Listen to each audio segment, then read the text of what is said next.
지역주의 강화 얘기하면서 이제 민생당 얘기도 해주셨고요. 이게 이제 자연스럽게 제3정당들의 이번에 좀 다소 초라한 성적표 얘기로 넘어갈 수 있을 것 같습니다. 지금 성적표가 어떻게 나오고 있죠? 네, 정의당은 지금 지역구 1석과 비례대표 5석, 총 6석을 얻을 걸로 보입니다. 지역구는 고양갑에서 문명순 후보를 누르고 당선된 심상정 대표입니다. 비례대표에서 국민의당 3석, 열린민주당 2~3석 정도 당선될 걸로 예상이 됩니다. 정확한 비례대표 당선인은 오늘 오후 5시에 선관위 전체 회의에서 확정이 됩니다. 그리고 말씀하셨지만 민생당은 이번에 지역구는 물론이고 비례에서도 의석을 확보하기가 쉽지 않은 상황입니다. 무려 6선의 천정배 의원, 그리고 4선의 정동영 의원, 그리고 비례 14번의 이름을 올린 4선의 손학규 선대위원장도 이번에 국회를 떠나게 됐습니다. 네, 현재 개표 결과가 그대로 확정이 된다고 한다면 앞서 김소영 기자가 얘기를 한 것처럼 정의당은 6석을 얻는데 그치게 됩니다. 20대 국회도 6석이었잖아요. 예. 그런데 준연동형 비례대표제가 도입되면서 상당히 교섭단체까지도 노려보는 그런 목표를 세운 심상정 대표 아니었겠습니까? 이런 6석의 결과라고 한다면 앞으로 21대 국회에서 정의당의 입지는 어떻게 될까요? 그렇습니다. 애초에 교섭단체까지 기대를 했을 때는 제1, 2당이 독자적인 비례정당을 내지 않을 걸로 예상을 했을 때 기회가 됐습니다. 네. 그래서 같은 득표를 하더라도 그게 작동이 된다면 의석은 2.5배에서 3배까지 배정받을 수 있었다. 그럼 만약에 과거에는 한 8석 정도 가져갈 여력이 있었다면은 20석을 만들 수도 있었을 거다라는 거였는데요. 이미 그게 작동이 깨진 지 오래돼서 이번에 의석 배분은 지난번 병립형하고 똑같이 계산해서 배분하면 맞을 정도가 됐으니까는요. 네. 그런데 정의당은 지역구 의석은 지난번보다 하나를 줄었죠. 네. 지난번에 2석이었을 때는 이번에 당선된 심상정 의원과 더불어서 창원 성산에서 노회찬 의원이 당선됐죠.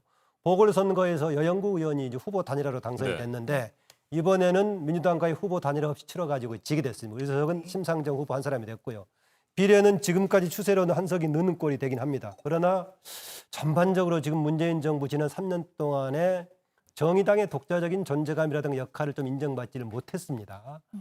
그게 한편으로는 문재인 정부가 진보적인 정당이기 때문에 따로 진보 정당의 역할이 별도로 부각되지 않았던 측면도 있고 스스로 정의당이 뭔가 진보적인 의제를 관철시키지 못했던 그런 측면도 있습니다. 무엇보다도 이번 선거를 앞두고는 준연동형에 대한 막연한 기대 속에서 안주하다가 이렇게 몰락한 측면도 있습니다. 물론 수적으로 보면은 6석이니까 현상 유지를 하는 것이지만은 기세를 계속 올리는 차원에서의 현상 유지하는 것과 네.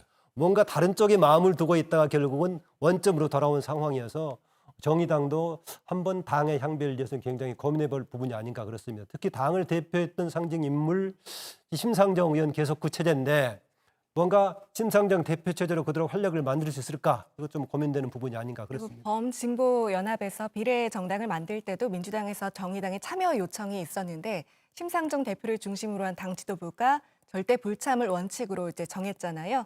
이 부분에 대해서도 향후에 평가가 이루어지면서 또 혹시 좀 타격을 입지 않을까라는 생각도 듭니다. 정의당에서는 일찌감치 비례 위성 정당을 꼼수 정당으로 규정을 했고 네. 그래서 참여를 할 수 없다는 네. 그런 논리 아니었겠습니까? 네. 그렇다고 본다면 이제 21대 총선은 끝났고 21대 국회가 시작되는 상황이 된다면 그때는 어떻게 될까요? 선거법 개정과 관련해서 정의당이 어떤 태도를 취할까요? 예, 먼저 정의당 네. 관련 얘기 조금 더 추가로 말씀드리면은요. 사실 이제 민주당이라든가 다른 시민사회 정당들에서는 참여를 요구했었지만은 거기에 연합정당으로 참여한다면은 선거 국면에서 정의당이라는 이름 자체가 없어버리는 꼴이 되는 겁니다. 네. 그러면 역사선거 나름대로의 진보적인 역할을 가지고 있는 정당이 선거를 앞두고 정당의 존재 자체를 없애버리는 건 사실상 애초에 불가능했다고 보고요. 그래서 논쟁 이전에 그런 다른 정당들, 바로 이제 선거에 참여했던 정당하고 오랜 동안 역사성을 가지고 진보 정당을 해왔던 정당하고는 역할이 달랐다는 점 드리고요. 그다음에 지금 이제 개정선거법 관련해서 입장의 차이가 있을 수가 있을 겁니다. 저는 현재 준연동형 설정 자체가 지금 민주적인 장합성에 맞지 않다고 좀 보는 쪽입니다. 네. 왜냐하면은 47석에 다 지금 지지한 정당 투표에다가 300명을 기준으로 한 전 의석을 배정한다는 것 자체가 조금 논리적으로 맞지 않는데요. 애초에 소수 정당에 대한 보호는 연동 자체에 초점이 있었던 것이 아니라 비례 확대에 있었습니다. 네.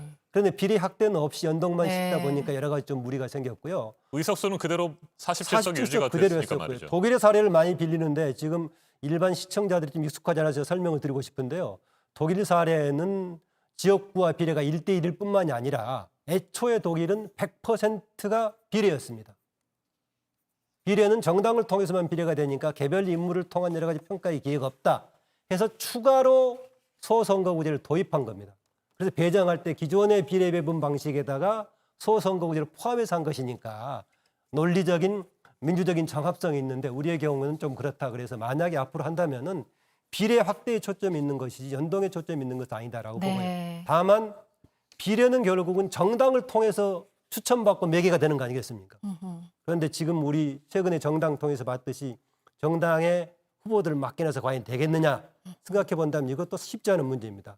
그럴 때 이제 비례를 강조했던 활동했던 운동가들은 대체로 비례가 확대가 되면은 정당들도 비례 후보를 엄청 잘 선출하고 민주적으로 할 것이다라는 거였습니다. 이번에 정당 운동 그렇게 전개가 됐는데 예전보다 비례 후보들이 더 민주적이고 더 훌륭한 사람을 뽑았느냐? 그렇다기보다는 비례정당 운동의 바람 속에서 묻혀가는 경향이 오히려 컸습니다. 그래서 이후에 네. 제도 검토를 할 때 상당히 맞습니다. 복잡하게 근원적으로 새롭게 고민해야 될 부분이 아닌가 그런 생각이 듭니다. 네, 뭐